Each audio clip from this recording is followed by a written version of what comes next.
আমি যেটা করি আর করতে ভালোবাসি সেটাই আমি মুখ থেকে বলতে ভালোবাসি। চলেন একটাবার আগিয়ে যাওয়া যাক।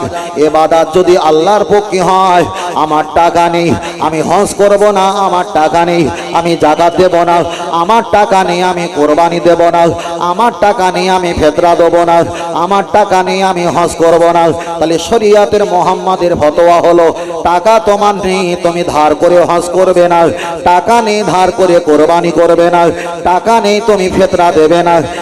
ইন শিতা ফাক্তর, তোমার যদি শরীরটা কষ্ট হয় তোমার রোজা রাখার প্রয়োজন হবে না। মুসাফির যদি হও 4 রাকাতের জায়গায় 2 রাকাত পড়বে। তাহলে শরীয়ত যেখানে আমাকে স্বাধীনতা দিয়েছে, টাকা নেই হজ করো না, দেনা থাকলে হজ করো না। এখন আমি টাকাওয়ালা সমাজের মানুষ জানি, আমি যদি হজ না করি তখন বলবে বাবা এত টাকা নিয়ে কবরে যাবে, তুমি কি হজ করবে না? খালি দুনিয়ার মানুষেরকে হাজি হওয়ার জন্য আমি যদি দেনাকে লাপাত্তা না দিয়ে হজ করে যদি আমি আবার চলে আসি, একটা কথা খেয়াল রাখবেন, আপনি নেকি কামিয়েছেন, নেকি কামানোর পর যে ব্যক্তি আপনার কাছে পাওনাদার, কিয়ামতের ময়দানে সেই ব্যক্তি আপনার কাছে তো আর টাকা নিতে পারবে না। নেকি গুলো সব তানার ভাঁড়ে তানার মাথায় বহন করে নেবে। আপনি নিশ্চয়ই হয়ে যাবেন, একেবারে খালি হয়ে যাবেন। তাহলে দুনিয়ার মানুষের মন জোগাতে গিয়ে হজ করতে হয়েছে। তাহলে দুনিয়ার মানুষকে মন জোগাতে না গিয়ে হজ না করে সেই টাকা যদি দেনাওয়ালাকে যদি আপনি পাওনাওয়ালাকে দিতে পারতেন, দুনিয়ার মানুষ আমার নামে গালি দিতে পারবে, কিন্তু পরকালে আমার জন্য কল্যাণ হবে না, হবে না। চলেন আমি আপনাকে বোঝাতে চেয়েছি, লক্ষ্য করে দেখা যায় ও আমার বাবাজিরা, আমি আপনার কাছে বললাম ইবাদত করতে হবে কাকে? বালঘমিও সল্লো না, আমি নামাজ পড়বো আল্লাহর নামে, ওয়াসুবো না আমি রোজা রাখবো আল্লাহর নামে, ওয়াহদ্দু না আমি হজ করব আল্লাহর নামে। তাহলে আল্লাহর নামে যখন ইবাদত করব, তাই আমরা বারবার করে বলি আল্লাহ আমরা 60 বছর 70 বছর 80 বছর 40 বছর 50 বছর ইবাদত করেছি, আল্লাহ ইবাদত গুলো কি কবুল হয়েছে? আল্লাহ যদি বলে বান্দা 60 70 50 বছরের কোনো ইবাদত কবুল হয়নি, আল্লাহর কাছে যদি বলি আল্লাহ কবুল হয়নি, ওটা ছেড়ে দাও, ওটা বাদ দাও। 70 বছর ইবাদতের ভিতরে আপনি তো 2 রাকাত ইবাদতটা কবুল করে নিতে পারেন। আল্লাহ যদি 70 বছরের ভিতরে লক্ষ লক্ষ রাকাতকে আল্লাহ যদি ডিলিট করে দেয়, আর 2 রাকাত ইবাদত যদি আল্লাহ কবুল করে নেয়, শরীয়তের হিসাব হলো 2 রাকাত ইবাদত কবুল হওয়ার বিনিময় পিছনে যত গোনা ছিল সব কোটা গোনাকে আল্লাহ উল্টে নেকি রূপান্তরিত করে দেবে। আর যত ইবাদত কবুল হয়নি, 2 রাকাত ইবাদত কবুল হওয়ার বরকতে কবুল না হওয়া ইবাদত গুলো কবুল হয়ে যাবে। জোরে বলেন। তাহলে হিসাবটা আর একবার বুঝে নাও, আল্লাহর উদ্দেশ্যে আমি 60 বছর ইবাদত করেছি, আমার কবুল যদি না হয় আমার জীবনটা বেকার। তাহলে দুনিয়ার মানুষের হয়তো নদে কাটে গিয়ে 60 বছর ইবাদতটা আমার পানিতে পড়ে গেছে, কিন্তু আল্লাহর খৌফে ইলাহি, আল্লাহর ভয়তে যদি আমার 2 রাকাত ইবাদতটা কবুল হয়, আপনার জন্য আমার জন্য কল্যাণ আর কল্যাণ। তাহলে আমি আপনাকে বোঝাতে চেয়েছি, আমি যদি 50 বছর বাঁচি, 50 বছরের হিসাব করি আমি হয়তো নামাজ পড়লাম 50 বছর, আল্লাহর উদ্দেশ্যটা আমার মনটা আসে না।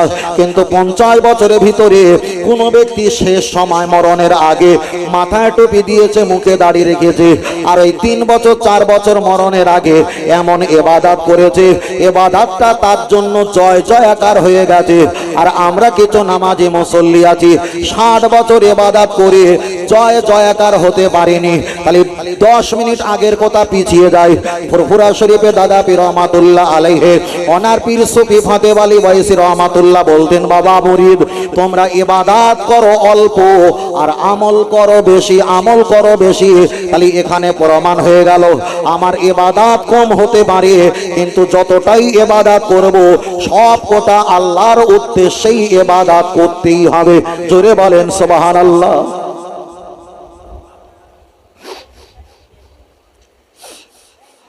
ও বাপজিরা একটা কথা হিসাব রেখেছেন, কোন ছেলে যদি 25টা বছর যদি লেখাপড়া করে চাকরি যদি না পায়, আমরা তাকে বলি বাবা কি এমন ঘাস কাটলে 25টা বছর তুমি চাকরি পেলে না, লেখাপড়া তোমার দাম কি বলি না, বলি না। আবার অনেকে বলি তুমি যে এতটা ব্যবসা করেছো, 10 লক্ষ টাকা দিয়ে ব্যবসা করেছো, ব্যবসা করার পর তুমি যে শুধু জমি বিক্রি করতে আছো আর লসে কারবার চলছো, তোমার ব্যবসা করা আর না করাটাই ভালো। বলি না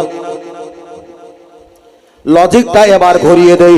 তাহলে দুনিয়া যদি চাকরি না পাই, আমাদের লেখাপড়াটা তাদের কাছে তুচ্ছ যদি হয়, দুনিয়ায় ব্যবসা যদি লাভবান না হই, সমাজের মানুষের কাছে যদি লক্ষ কোটি টাকা তুচ্ছ যদি হয়ে যায়, তাহলে 50টা বছর ধরে আল্লাহর ইবাদতের চাকরি আমরা করেছি, সেই চাকরিতে যদি আমরা লস খাই, আল্লাহ যদি বলে 50 বছর ইবাদত করে তুমি লাভটা কি করেছো? তাই আমি আপনাকে একটা বার বলবো, ইবাদত যদি আমাদের কবুল না হয় এটা আলাদা বিষয়। মোহব্বত যদি আপনি একটা বার রাখেন, আপনি লেখা যায় আপনার টাকা নিয়ে হজ করো না, টাকা নিয়ে কোরবানি দিও না, টাকা নিয়ে ফেতরা দিও না, তবে আল্লাহর বান্দা জেনে রেখে দাও আপনার শরীরটা অসুস্থ, আপনি দাঁড়িয়ে দাঁড়িয়ে নামাজ পড়েন, দাঁড়িয়ে দাঁড়িয়ে নামাজ পড়লে মাথাটা যদি চক্র দিয়ে ঘোরে, আপনি বসে বসে নামাজ পড়েন, বসে নামাজ পড়বে, আল্লাহর দেখা যায় পাটা যদি গুটিয়ে নামাজ পড়া হয়, পায়ের যন্ত্রণা বেড়ে যেতে পারে। আল্লাহর কাবার দিকে পাটা লম্বা করে দাও, পিছনে 2-4টে বালি দিয়ে দাও, উজু করলে যদি রোগের পরিমাণটা বেড়ে যায়, তুমি দেওয়ালে হাত মেরে তায়াম্মুম করে তুমি উজু বানিয়ে নাও। আপনার সেজদা দিতে যদি কষ্ট হয়, ইশারা সেজদা দাও। ও আল্লাহর বান্দা, টাকা নেই খরচ করো না, টাকা নেই কোরবানি দিও না, টাকা নেই ফেতরা দিও না, তবে মরণে যদি 5 মিনিট বাকি থাকে, আমি যে আল্লাহর গোলাম এটা প্রমাণ করার জন্য আপনাকে আমাকে নামাজ পড়তে হবে। তাই আমি বারবার করে বলেছি, নামাজের সেজদা যখন দেওয়া হয়, ওই সেজদা পৃথিবীর ইমামের পায়ের কাছে পড়তে পারে, আসজুদুলিল্লাহ মসজিদের একটা পিলিয়ারের গোড়ার কাছে পড়তে পারে, কিন্তু ওই সেজদাটা পৃথিবীর কোথাও পড়ে না, আমার আল্লাহ পাকের কুদরতি পায়ের কাছে হাজির হয়ে যায়। জোরে বলেন সুবহানাল্লাহ। শুধু বলার বিষয় একটা লজিক, মোহব্বত দিয়ে সব কাজটা করলেই হবে লাভবান, মোহব্বত দিয়ে না কাজ করলে কোনো কাজে লাভবান হবে না, এটা একদম সঠিক। যে কোনো কাজ হোক, আপনি যদি বলেন হুজুর আমি মসজিদে নামাজ পড়ি আল্লাহ আর নবীকে আমি হাসিল করব, কথাটা অবশ্যই ভালো। রাসূল বলেছে মসজিদে জামাত পড়ার কথা, নামাজ পড়ার কথা, রাসূল তাগিদ দিয়েছে, কিন্তু মসজিদে আল্লাহ আর নবী পাওয়া কতটা সহজ আর কতটা কঠিন এটা আলাদা ব্যাপার। আপনি মসজিদে নামাজ পড়বেন, মসজিদে যখন আমরা নামাজ পড়ি, আমার নামাজ পড়াটা যদি একটু লম্বা হয়ে যায়, এলাকার ছেলেরা বলবে ইমাম সাহেবের নামাজ পড়া হয়ে গেছে, চাচারা এখন নামাজ শেষ হয়নি, তাহলে বেশি করে নামাজ পড়লে ধরে ধরে আমার নামে সমালোচনা হবে। আবার যদি আমি তাড়াতাড়ি সেজদা দিয়ে নামাজ পড়ে আমি যদি আসন ঘুরিয়ে বসে পড়ি, ইশারা করবে দেখ মৌলী সাহেব কোথায় ছিল, এসেছে, 2-4টে সেজদা দিয়ে ঠ্যাং গুটিয়ে বসে পড়েছে, তাহলে তাড়াতাড়ি নামাজ পড়লে সমালোচনা হয়, আবার দেরি করে নামাজ পড়লে আবার আমার নামে সমালোচনা হয়। ইমাম সাহেব হুজুর ডান দিকে বাম দিকে সালাম ফিরিয়ে দুটো হাত তুলে মোনাজাত যখন করছিলেন, মোনাজাতে এমন কিছু বাক্য বলেছে আমার চোখ থেকে কলকল করে পানি জারি হয়েছে। ফারাফায়া দাইহি, দুখানি হাত তুলে আমি ইমাম সাহেবের দোয়া শামিল হয়ে আমার চোখ থেকে যখন পানি ছেড়ে দিয়ে কান্নাকাটি করা শুরু করলাম, সমাজের কিছু মসজিদে নামাজি চেকনা ছেলে আছে, ওরা হাত তুলে মোনাজাত করছিল আর কেনার গুতা মেরে ইশারায় দেখাচ্ছে চাচা কাঁদছে, চাচা কাঁদছে। ও নামাজি, তোমার কান্না আল্লাহর সঙ্গে সম্পর্ক ছিল, কিন্তু ওই দলের মাঝখানে নামাজ পড়ে আল্লাহর কাছে কাঁদতে গিয়ে সমাজের কিছু নামাজি তোমার কান্নার 12টা বাজিয়েছে। তাহলে রাসূল মসজিদে জামাতে নামাজ পড়তে বলেছে, এটাই হলো শরিয়াত, কিন্তু নামাজ পড়তে গিয়ে আল্লাহর কাছে কাঁদছিলেন, আপনার কান্নাটা সমাজের নামাজিরা বন্ধ করেছে, এটা কল্যাণ না অকল্যাণ একটু বলে যাবেন? মসজিদে কাঁদলে সমালোচনা হয় না? আমরাও তো করতাম ছাত্র জীবনে, মসজিদে নামাজ পড়তে গেছি, পাশের পাড়ায় মাদ্রাসার সঙ্গে মসজিদ নেই, নামাজ পড়ছি, মুসল্লি এক নাম বয়স্ক বাবু কান্না শুরু করে দিচ্ছে, আনার দেখ চাচা কি কান্না কাঁদতে, দেখ।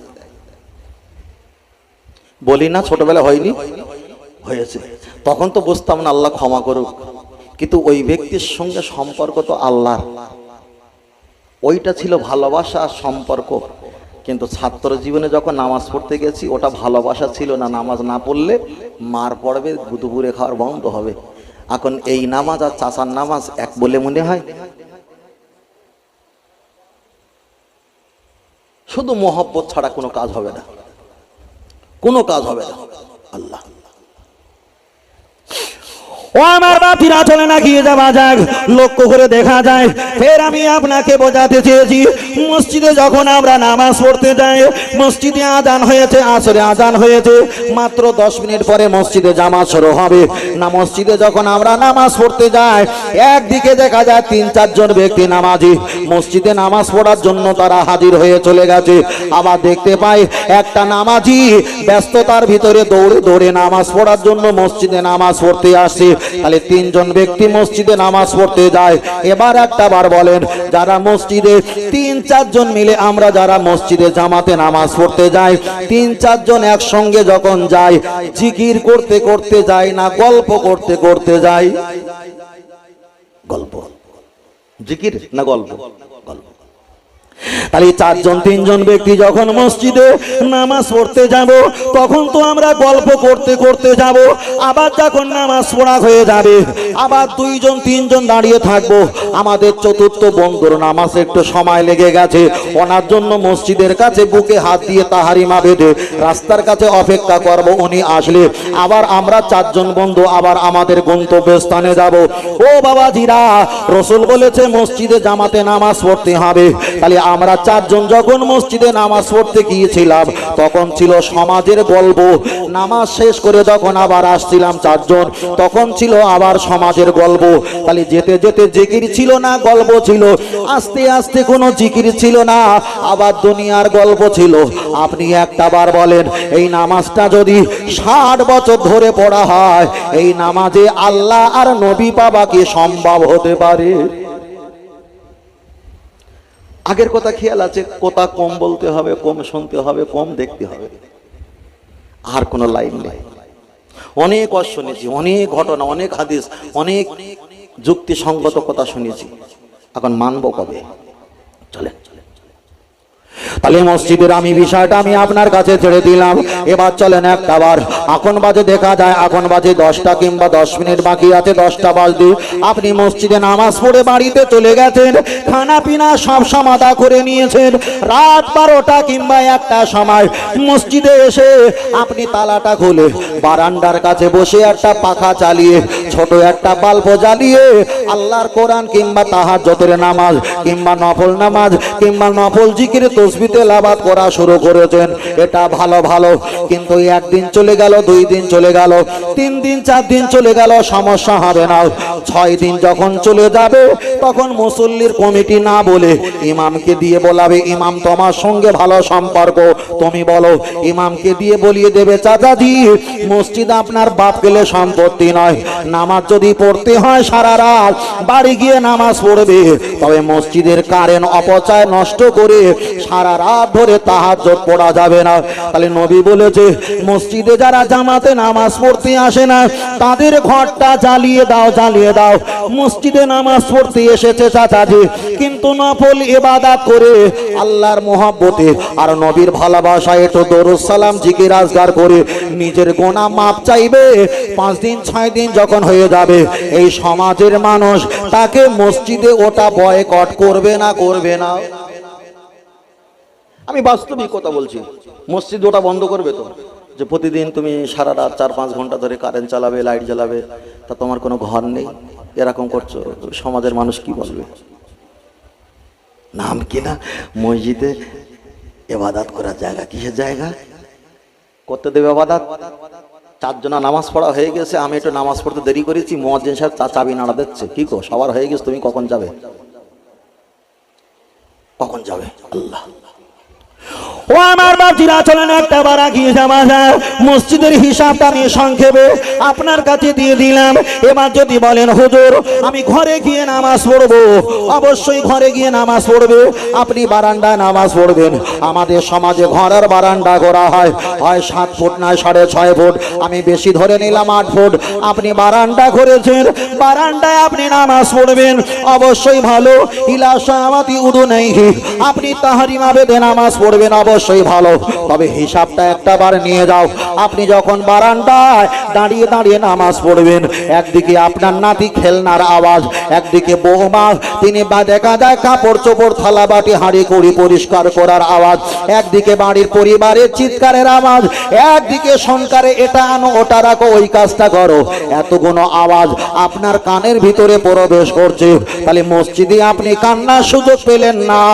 আপনি যদি বারান্দায় দাঁড়িয়ে দাঁড়িয়ে নামাজ পড়ে আল্লাহ আর নবী পাওয়ার জন্য যদি ইবাদত করেন, আপনার বাড়ির ছেলে মেয়ে বিবি বাচ্চা দুটো তিনটে নাতি পোতার চিল্লা চিল্লির আওয়াজ, ওই আওয়াজ যদি কানে আসে আপনার অসুবিধা হবে।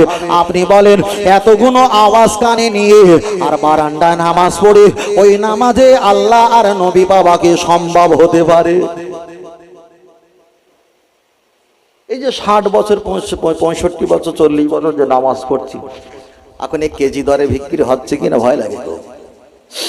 আল্লাহ, আমি বারান্দার হিসাবের কথা রেখে দিলাম। ও আমার মুরব্বীরা একটু ভালো করে হিসাব করেন, আমাদের সময়টা একেবারে সংক্ষেপ। আপনি আগিয়ে চলে যাও।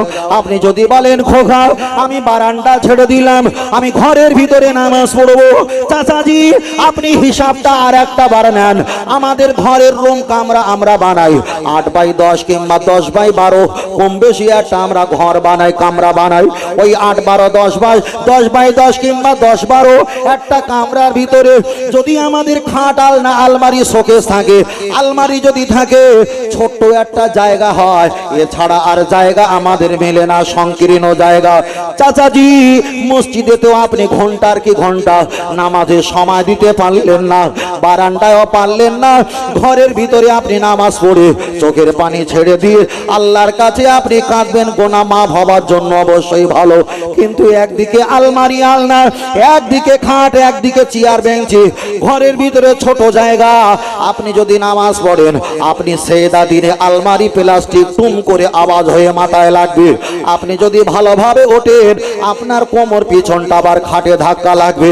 চাচাজি একটাবার বলো মসজিদে ইবাদত করার সমাজ আমার জায়গা দিল না, বারান্দায় ইবাদত করব, বাড়ির পরিবারের অত্যাচারে সুযোগ পেলাম না, তাই ঘরের ভিতরটা বেছে নিলাম।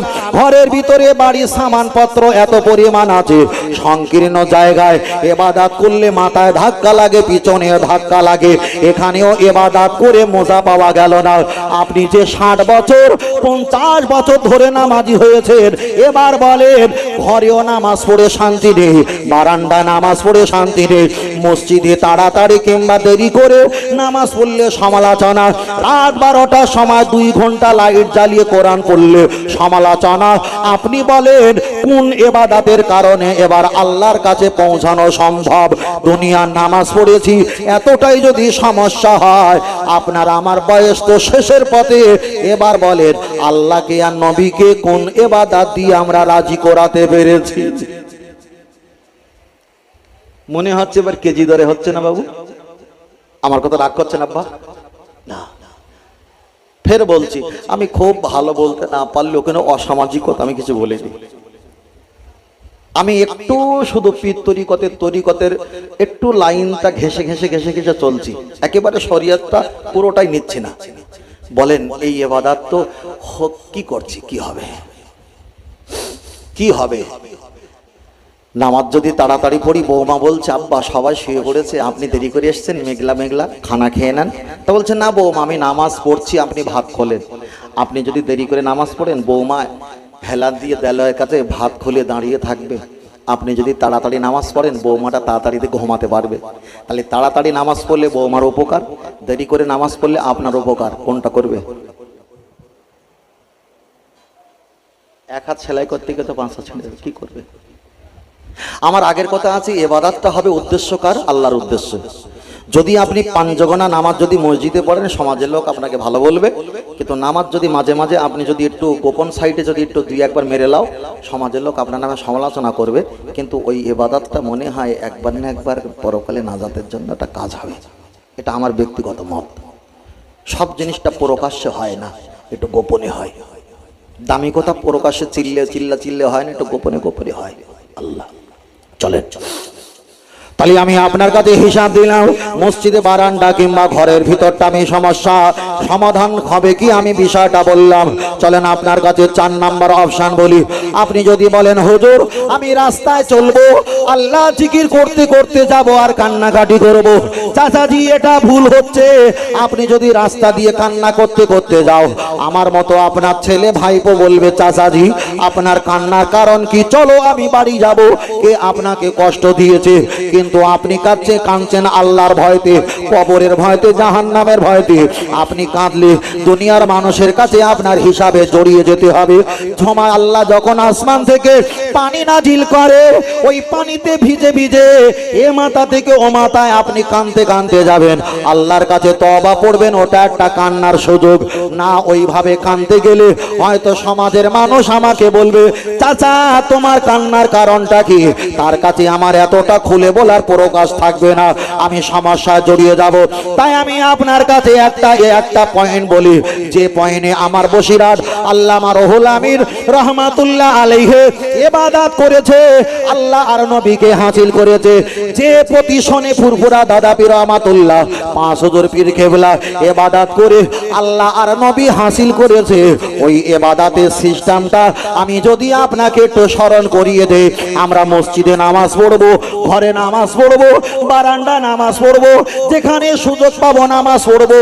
তবে এই সিস্টেমটা যদি আমরা একটু স্মরণে রাখি, নিশ্চয়ই আমার আল্লাহ আর নবীকে আমরা হাসিল করতে পারবো। চলেন একটাবার আগিয়ে যাওয়া যাক। চাচাজি আপনার ভিটে বাড়ি 10 কাঠা 5 কাঠা কিংবা 1 বিঘা, অবশ্যই ভালো। আপনার ছাগল বকরি রাখার জন্য আপনি একটা দেখা যায় ঘর বানিয়েছেন, অবশ্যই ভালো। আপনার বাইক সাইকেল ভ্যান রাখার জন্য আপনি একটা ঘর বানিয়েছেন, অবশ্যই ভালো। আপনার দেখা যায় রান্নাশালের খড়কুটো রাখার জন্য আপনি একটা ঘর বানিয়েছেন, এটা অবশ্যই ভালো। আপনার টয়লেট পায়খানার জন্য 2 লক্ষ টাকা খরচা করেছেন, এটা অবশ্যই ভালো। আপনি কিচিং রুম, রান্নাশাল, রান্নাঘর, আপনি সেখানে টাইলস পাথর দিয়ে 2 লক্ষ টাকা খরচা করেছেন, এটা অবশ্যই ভালো। চাচাজি আপনার বাপের সম্পত্তি, আপনার বাপের সম্পত্তির উপরে আপনার বৌমা, আপনার ছেলে, আপনার নাতি, আপনার ভাগ্নি তারা সেখানে বসবাস করে। আমি আপনাকে মদিনা যেতে বলছি না, আমেরিকা যেতে বলছি না, আমি আপনাকে বলছি চাচাজি আপনার ভিটে বাড়ি, আপনার নিজের সমাজ সম্পত্তির উপরে একটা কুত্তা নিরাপত্তায় জায়গা পেয়েছে, ছাগল বকরি গরুও জায়গা পেয়েছে, সাইকেল বাইকও জায়গা পেয়েছে, রান্নাঘর পায়খানা ঘর কত সুন্দর করে মডিফাই করে আমরা জায়গা করে দিয়েছি। চাচাজি আপনি এবার একটা হিসাব করেন, আপনার ভিটে বাড়ির সঙ্গে আপনার ঘরের সঙ্গে একটা ঘর বানাও, ওই ঘরে আপনি একা ছাড়া আর কোনো মানুষ যেন থাকতে না পারে। আপনি একটু হাজির মাল রাখেন, একটু টুপি রাখেন, চোখে সমস্যা চশমা রাখেন, আপনি নামাজের মশাল্লা তসবি রেখে দাও, আল্লাহর কোরআন বাংলা হাদিস আরবি আপনি রেখে দাও। খোদা যদি লাগে আপনি মুড়ি বিস্কুট পানি শুকনো খাবার ঔষধের প্রয়োজন যদি হয় ঔষধ আপনি রেখে দাও। চাচাজি ফজরের আজান মুয়াজ্জিন যখন দেবে 1 ঘন্টা আগে আপনি ওঠেন, 10 মিনিটে প্রসাব পায়খানা উজুর কাজ সমাধা করো, সমাধা করে আর 50 মিনিট বাকি থাকবে, 50 মিনিট পরে মসজিদে আজান দেবে, ওই 50 মিনিটে আপনি ওই ঘরে বসে বসে ইবাদত করো, তাহাজ্জুদের নামাজ পড়ো। তবে 4 রাকাত পড়াটা ভালো, 8 রাকাত পড়লে আরো ভালো, 12 রাকাত পড়লে আরো ভালো, আরো ভালো। আপনি ওই জায়গায় বসে আল্লাহকে সামনে রেখে হাজির নাজির রেখে আপনি তাহাজ্জুদ নামাজ পড়ে আপনি সেজদায় চলে যাবে, আল্লাহকে বলবে আল্লাহ আমার বয়স 60 বছর, জানি না কবে ডাক আসবে, জীবনে অনেক গুনাহ করেছি, দুনিয়ার মানুষের সামনে আপনার কাছে আমি কাঁদতে পারলাম না, দুনিয়ার আলেম ওলামা ইমামদের কাছে আমি কাঁদতে পারলাম না। আল্লাহ এই গভীর রাতে দুনিয়ার মানুষ ঘুমিয়ে আছে, আমি একেবারে শেষ বয়সে এসেছি, ফাড়া পায়া দেখি দুখানি করে হাত তুলেছি, আল্লাহ আপনার দরবারে হাত তোলার বিনিময় আপনি আমার গুনাহকে মাফ করে